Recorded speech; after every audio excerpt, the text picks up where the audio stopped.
So thank you for that introduction, Adam, and thank you for inviting us to this talk. So Nature Connects, as Adam says, is all about engaging people with the transformative power of nature to grow a happier and healthier society. I set the business up with Alice Wall, who's my business partner, last year. And this was something that both of us had been thinking about doing for some time. Alice has been running a nature play group for children and families for many years, and I've been studying and training in nature connection and eco-psychology.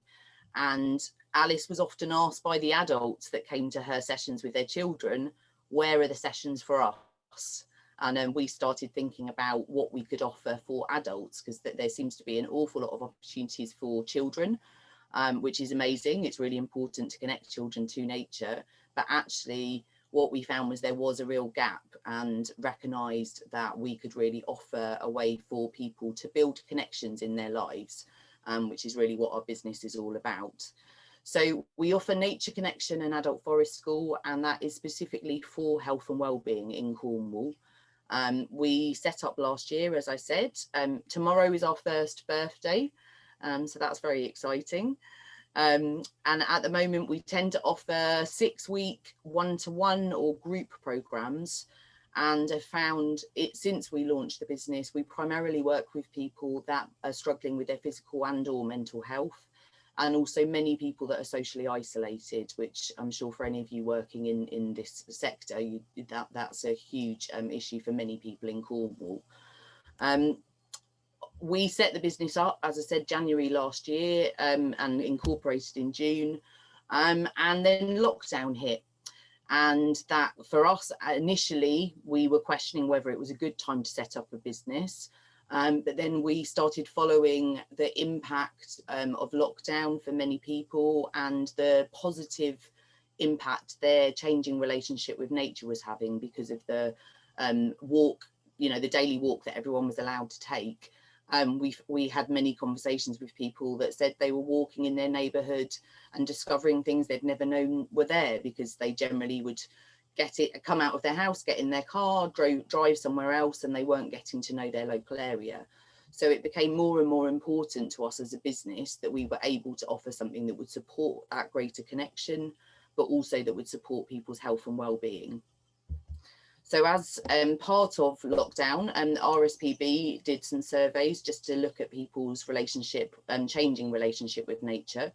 So as you can see on here, positive nature connection and community engagement was experienced by many during lockdown, and people began to see the benefits of nature for their well-being.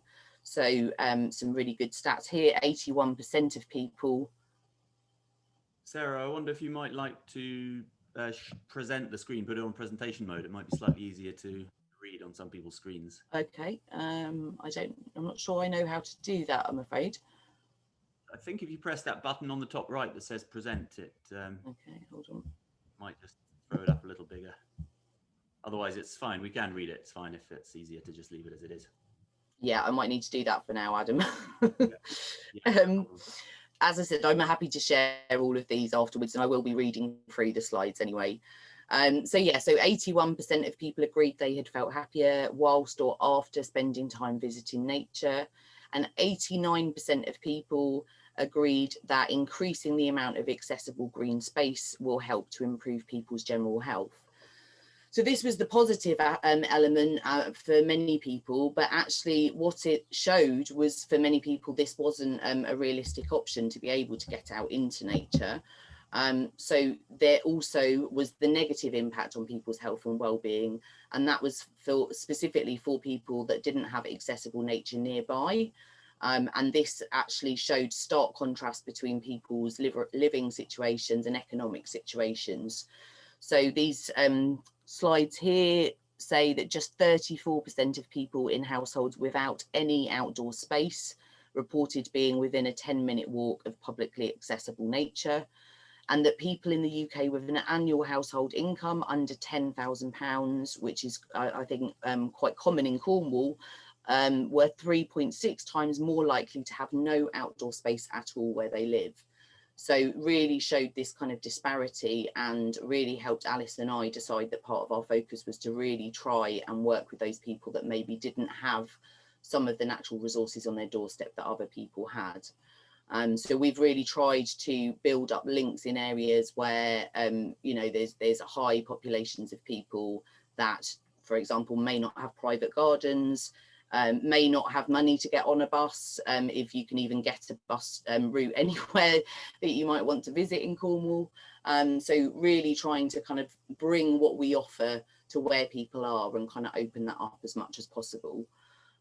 So some people might be wondering what nature connection actually is. You know, obviously being outdoors is something that I'm sure many of us do to help ourselves feel better, but nature connection or eco-psychology is really going much deeper into that relationship. So it's kind of the merging of ecology and psychology.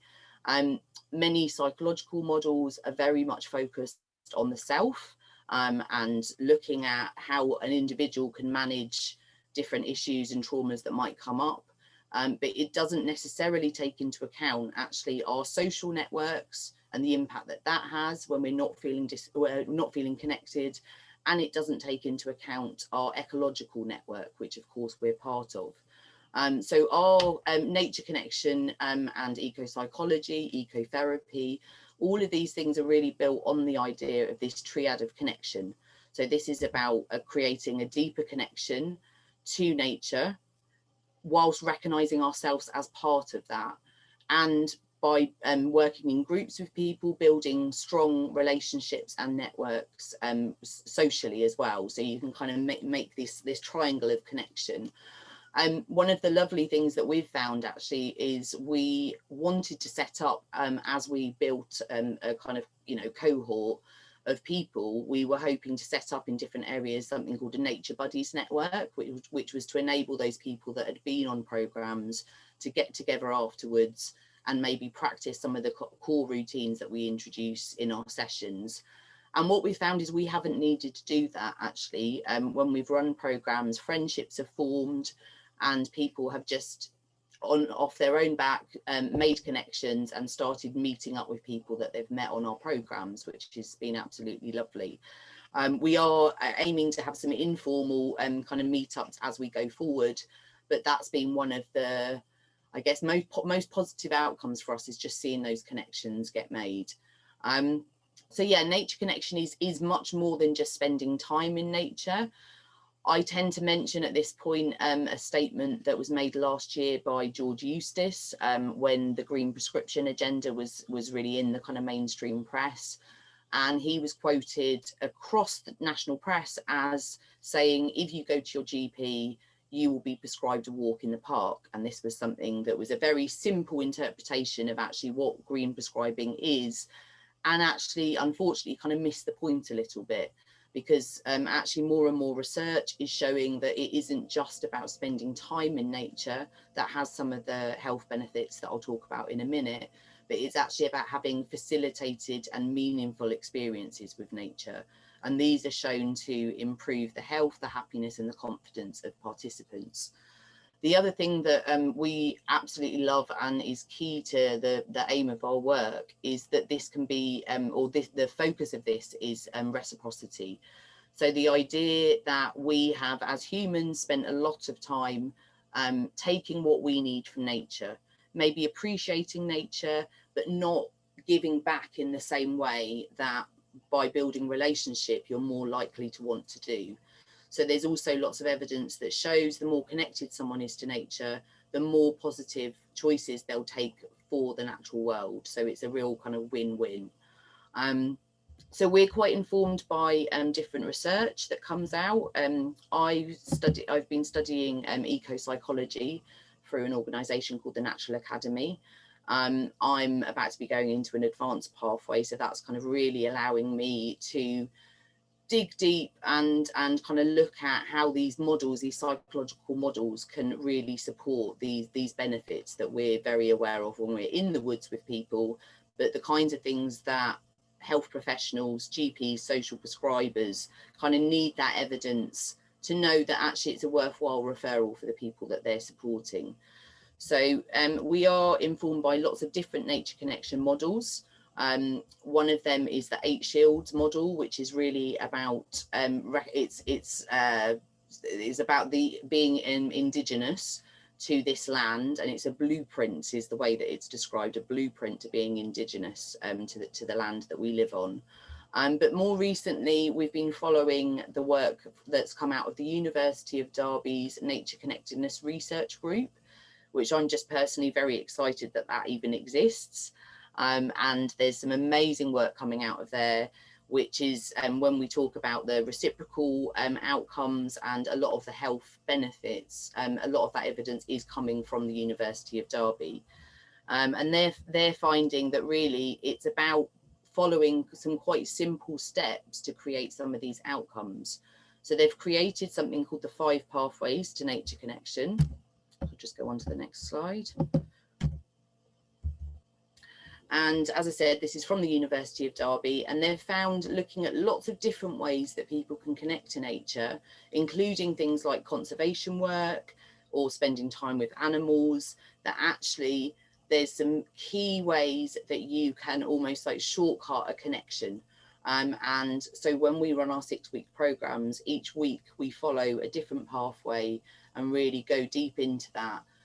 So for example, the first one would be around senses and contact. So tuning into nature through all of our different senses. You know, again, as humans, we tend to be quite dominated by sight. So we often will do a grounding. I had hoped to start this session with a grounding, but I just didn't feel my connection was reliable enough to take that risk. But that's always how we start a session, to really help people arrive and to really start bringing them more into their bodies, because again, we're very much, you know, as a race, we're very much in our heads, and actually that can create a disconnection often. So we tune into nature through our senses. We look at beauty as the second pathway that we follow, and what that actually means as well, because I think beauty is something within our culture that actually isn't necessarily a positive thing for many people. So exploring what beauty actually looks like, looking at mirrors in nature and asking kind of lots of reflective questions and sharing, you know, in a group, sharing in a circle. We look at emotion. So that's really noticing how being in nature makes us feel. And again, that kind of sharing with each other about the things that we find important in nature. We look at meaning. So often we might do, as part of the grounding, I'll always read a poem. You know, we might look at artwork. We particularly the meaning session, we might bring in some creative processes. And then the last session, which, as I said, is kind of one of the key things for us, is about this reciprocal pathway. So this idea of nature taking care of us and all of our needs. You know, none of us would be here if the natural world wasn't doing what it does. But actually, it's really important for us to then start taking action for nature as well, particularly in a time of climate emergency. So we follow these pathways. We find really, really beautiful results in the woods. We work in a woodlands just outside Camborne, which is a private woodlands with a beautiful stream running through it. And we find usually from the first session, that space and the willingness of participants to really kind of open up and share and bring as much of themselves as possible creates a lot of richness in our groups together. So some of the benefits and outcomes from nature connection based intervention. So this is very small. So this is something that I think I might ask Adam to send out later. But there's a whole host of different outcomes. So the psychological, so the personal, so there's lots of evidence that shows that nature connection reduces stress and anxiety. It can improve self-esteem. It can provide more purpose and meaning for people, and it can improve focus and concentration. Emotionally, it can help people manage complex and challenging feelings, improvements in mood, positive and optimistic feelings. And it can also bring inspiration and wonder, which I'm sure for all of us, you know, that can be such a positive place to work from when we're feeling inspired. Physically, there's also lots of evidence that shows that it improves our immune system support, particularly in woodlands. You know, there's more and more evidence coming out about the types of compounds that trees release, and that actually there's some new research which is quite cutting edge that suggests that trees actually will release more compounds when humans go into a woodland, so that it's almost as if they're keeping track of us and know that we might need a bit more support at times when we go for those walks. It supports central nervous system support, and also can support our gut biomes, and so help promote healthy flora in our bodies. Also, as I said, socially, it can really bring about inclusion and bringing social support. As I said, that for us, what is one of the most beautiful things for us is when people come together to our sessions, we see it as a real co-creation. So, you know, Alice and I are facilitating the space. Nature is holding all of us. Alice and I get just as many benefits from holding the sessions as I'm sure the participants do. And actually, it's the willingness of each participant to really bring themselves to the group that creates this real richness and very, very strong bonds very, very quickly. And then also environmentally, as I mentioned, this reciprocal nature really brings about these positive environmental behaviours. It can give people a sense of place, which is again very, very important, I feel, in these times, because actually, again, if we feel a sense of place and belonging, we're more likely to take those local steps that that we need really right now. And it also just helps us value the natural world and what it brings. So it really has many, many layers of ways of working with individuals. So as I said, we mentioned the 5 pathways. How we're doing this at the moment, as I said, is we run small groups. So we're able to operate with up to 15 people. That felt too large, particularly in kind of COVID times, but also actually generally that would feel like quite a large group and would potentially limit those connections that we're able to make. So we tend to have group sizes of about 6 to 8. And that we run 6-week programs. The next one will be starting on a Thursday evening from the 29th of July. And we're also looking at expanding where we're offering our sessions from. So as I said, we're working just outside Camborne at the moment. We are in talks with a venue in Bodmin, a venue in Truro, Newquay, and we're looking to secure a venue in Falmouth and Helston, because we're finding, you know, we also don't want to have, we want to limit our environmental impact. So we want to limit how far people are travelling and try and bring what we offer to as many different people as we can in Cornwall. We also run half-day and full-day retreats in the woods. So for example, tonight we're going to be running a session which is for the solstice full moon. So we do tend to do kind of one-off kind of deeper dive sessions. And we are starting to offer staff wellbeing and kind of private bookings as well. So we're kind of looking all the time at what people are saying they want and where they want it and how we can offer that.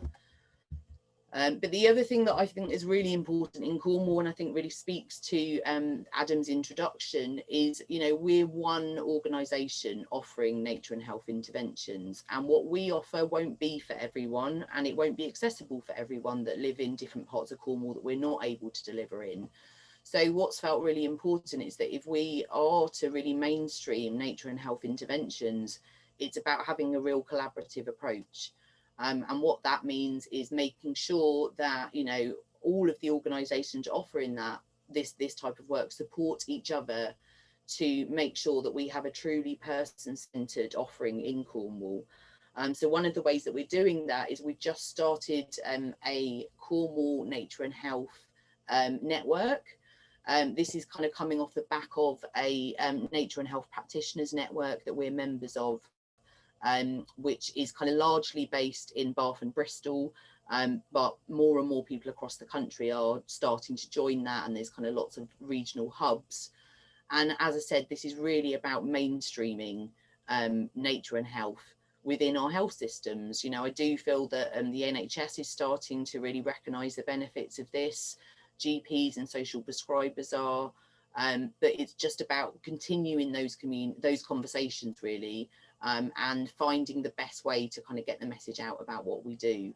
So this network that we're just in the process of forming, which is with TEVI, which is a wonderful business support and environmental growth organisation in Cornwall. We put a shout out to anyone that might be interested, that might feel that nature and health is aligned with the things that they're doing in their work, or the people that they're wanting to support. So far we've got lots of practitioners, we've got landowners, we've got some researchers from University of Exeter, health professionals and others. So it's kind of an open door, and the network will become you know, stronger and stronger the more voices that join us, but also the more different strands of this type of work that come together. So you know, that's an open invitation to all of you to maybe come along to one of our events when we start kind of launching them. And again, I can send some information out about that. And as I said, this is linking through the Nature and Health Practitioners Network, which is very worth looking at the work that they're doing.